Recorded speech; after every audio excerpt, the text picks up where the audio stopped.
Gio, you can count them in so they can start their interview.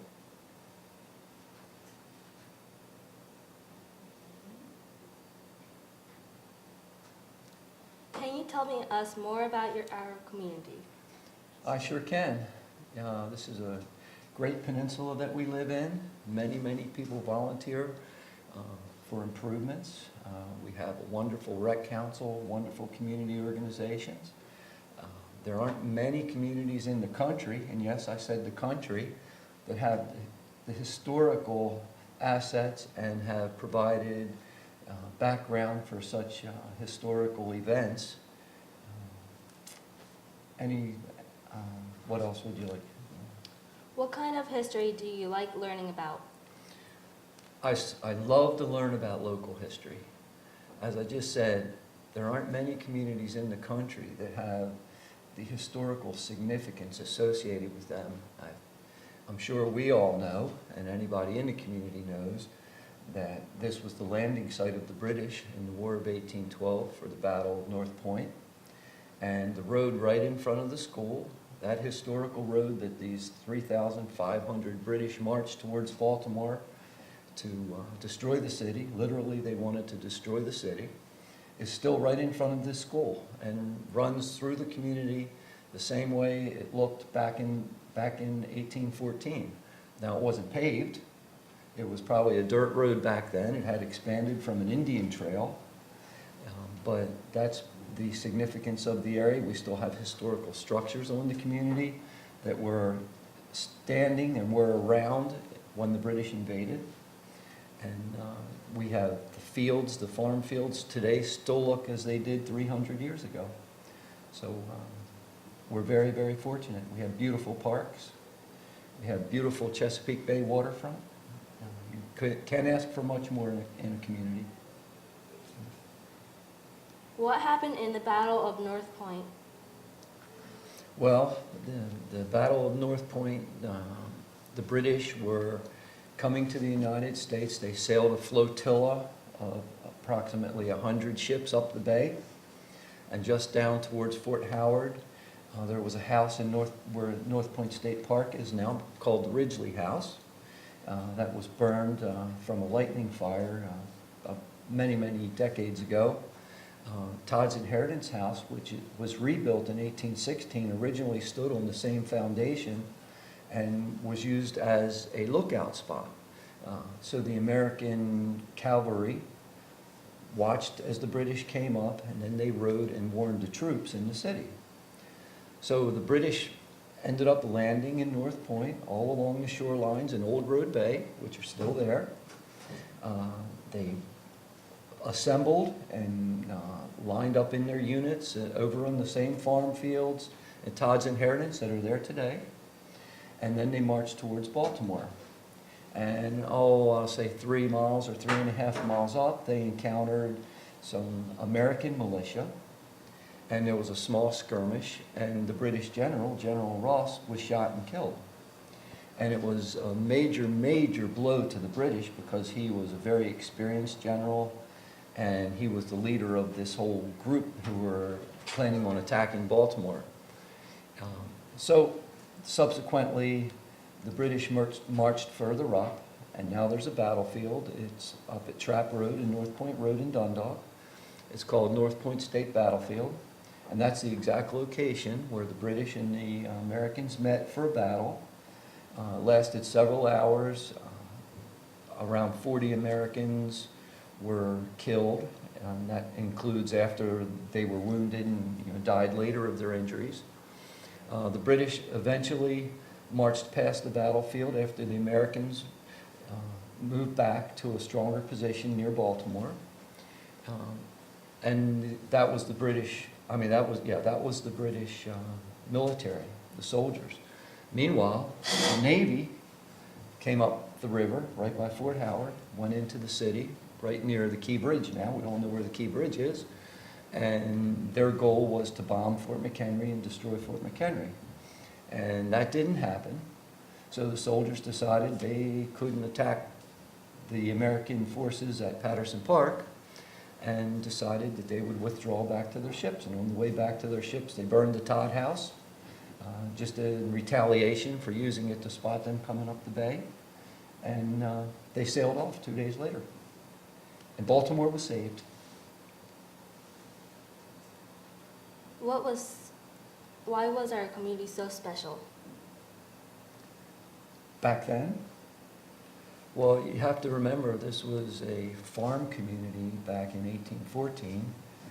The Todds came here in 1664, and you can imagine they all came by water because there wasn't no roads. There was just a small Indian trails at the time. So whatever the Todds used or whatever they needed, most likely they had to produce it. So they hunted, they fished, they built ships. There were tall trees in the area. Some of the trees were cut down and sent to New England to build wooden ships. And then eventually the land had to be cleared for farming. So the fields that are still in Todd's farm, is the community, they have been farmed for over 350 years, continuously. And back in the day, it was very rural, all country farmland, but it did have, and it was well known into the late 1800s, early 1900s, as prime hunting and fishing area. People used to come from all over the country, and I think presidents actually visited this area to duck hunt. There were so many ducks. So it's always been a water-related community where the assets that are provided by living near the water have been taken advantage of. Sometimes a little too much. You know, we overfished the oysters. There were great prime oyster beds right off of Miller's Island. What was life like to live earlier in our community? Well, like I said, if you're talking all the way back in the colonial days, the people had to produce everything. So we just recently had a visit of 4th and 5th graders from this school to Todd's Inheritance, and we watched a video that was made from Jamestown, and it was about the life of a colonial child, but it also gave some insight of what the life of a person who lived back in those days were. So it was a rough life. I think the average age for an adult was in the mid-30s. There was a high mortality rate for children just because there wasn't the medical care that we have nowadays. But mostly life was work. I mean, you got up in the morning, you had to feed the animals, you know, milk the cows. To prepare food, you had to hunt or catch the food. You know, there were no grocery stores at the time. Light was provided by candles. So the children and the ladies made candles. That was one of their big jobs. Children from the age of 3 years and up had chores to do, you know, even if it was just feeding the chickens. And the men would tend to the fields, and the kids would tend to the gardens. That would be one of the things that was their responsibility. So it wasn't a rubber. At the end of the tour, we asked, when would you like to live, now or back then? And most of the kids who visited Todd said they'd like to live now, just because it seems to be a lot more convenient and a lot more comfortable. It was a tough life back then, but that was the life, and that's what everybody was used to. Can you tell me more about what you liked about our community? I love the people in our community. I've lived here for about 35 years now, and I've met such great people, very, very committed parents. We have a wonderful, wonderful rec council. Any given summer night, as you drive out of the community, you see hundreds of kids on the fields, and you don't just see the kids on the fields, you see the parents waiting for the kids and cheering the kids on. We have great schools, very, very, very committed teachers, administrators. So our kids do excel, and as they progress from the elementary to the middle to the high school, that commitment stays with them. There's a high level of support as these kids get older and they try to meet the challenges of their teen years. And we have just wonderful, wonderful outdoor space. If you look at a map and you see we're probably close to, if not a little over 50% parks and waterfront property. So there aren't many communities that are within such proximity and walking distance and biking distance to parks to make it convenient. Now, we do need to connect these parks a little better, so we need some off-road trails, we need some commitment from people who've lived here a long time and the realization that that's important, you know, for younger generations, for these new people to have safe ways to get out and enjoy and to recreate and to stay in shape. We all eat better now. We all know the importance of exercise. It wasn't so much generations ago, but now, especially you guys' generation, you certainly know the importance of being healthy. And that's what our responsibility as adults right now, to make sure that you have that opportunity to safely visit the parks and then to take your kids there and to share what we have here with them. Well, was there any family members in the battle? Well, the Tides, you have to remember back in the day, the farms were big, so they were 1,000 acres apiece, which could encompass the entire peninsula. So there were only a few families on the peninsula, and that included families across Back River, in the Back River Neck Peninsula, the Porters and others. And then on the other way across Bear Creek, you had the Solers family, which is now called Solers Point. So you had the Shaw family and the Stansbury family. I mean, there were just these families that had these historical farms. And because you didn't have the roads, remember, you didn't have the beltway, you didn't have cars, you didn't have buses, so wherever you went, you had to ride your horse or take your buggy. So what happened was these families kind of intermarried, you know, and their kids, you know, started their own families and that kind of thing. So we know for sure that the Todds were in. We know that the Stansburys had some members in. I can almost guarantee you that every family on the peninsula had at least some family members who were involved with, if not with the Battle of North Point, with the War of 1812 and the Battle of Baltimore. Can you tell us more about the Battle of North Point? Well, the Battle of North Point, so our peninsula is where the British landed, approximately 3,500 troops, and they marched towards Baltimore. Well, the only road, a historical name of it, was Long Log Lane, and that's because we had such huge trees here that they would cut down and send to New England sometimes to make ships. The Todds made ships. They were shipbuilders. So the British, now it's North Point Road. It used to be called Old North Point Road a few years ago. Yeah. So the British marched up North Point Road towards Baltimore. And they met the American forces at Trap Road and North Point Road. And that's approximately where General Stricker Junior High School is now. And the battle ensued. There were several thousand Americans, several thousand British. The battle raged for hours. It was hand-to-hand combat, so it was something that I can't comprehend how they probably felt at that. One thing you have to remember, though, is the technology for warfare and for weaponry was nowhere near what it is now. So the soldiers had to get close together to fire, or they would miss, and they missed more likely any time because the bullets that they used were around lead. They weren't really meant to go straight exactly, so they kind of aimed in the direction of where the enemy was. But when the smoke cleared, you know, the British had advanced up to Bread and Cheese Creek. There was a hospital there, and it was only about 100 years ago that that hospital was torn down. It was a Methodist meeting house, so it was a meeting house at a church. And you have to think, when so many men were wounded, they had to have a hospital. So they commandeered that building as the hospital.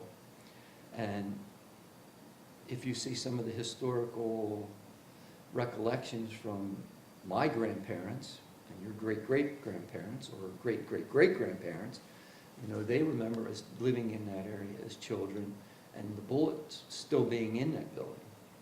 So when you really look back at the Battle of North Point, it was a brutal, brutal battle. It contributed to the British being unsuccessful of taking Fort McHenry and burning Baltimore. They didn't like Baltimore because we were a city that supported the schooners, and they were like mercenaries hired by the government to attack British ships, and that's a whole other story we could talk about. But the Battle of North Point was pivotal. If the British would have taken Baltimore and destroyed Fort McHenry, we can only surmise what direction the war would have taken.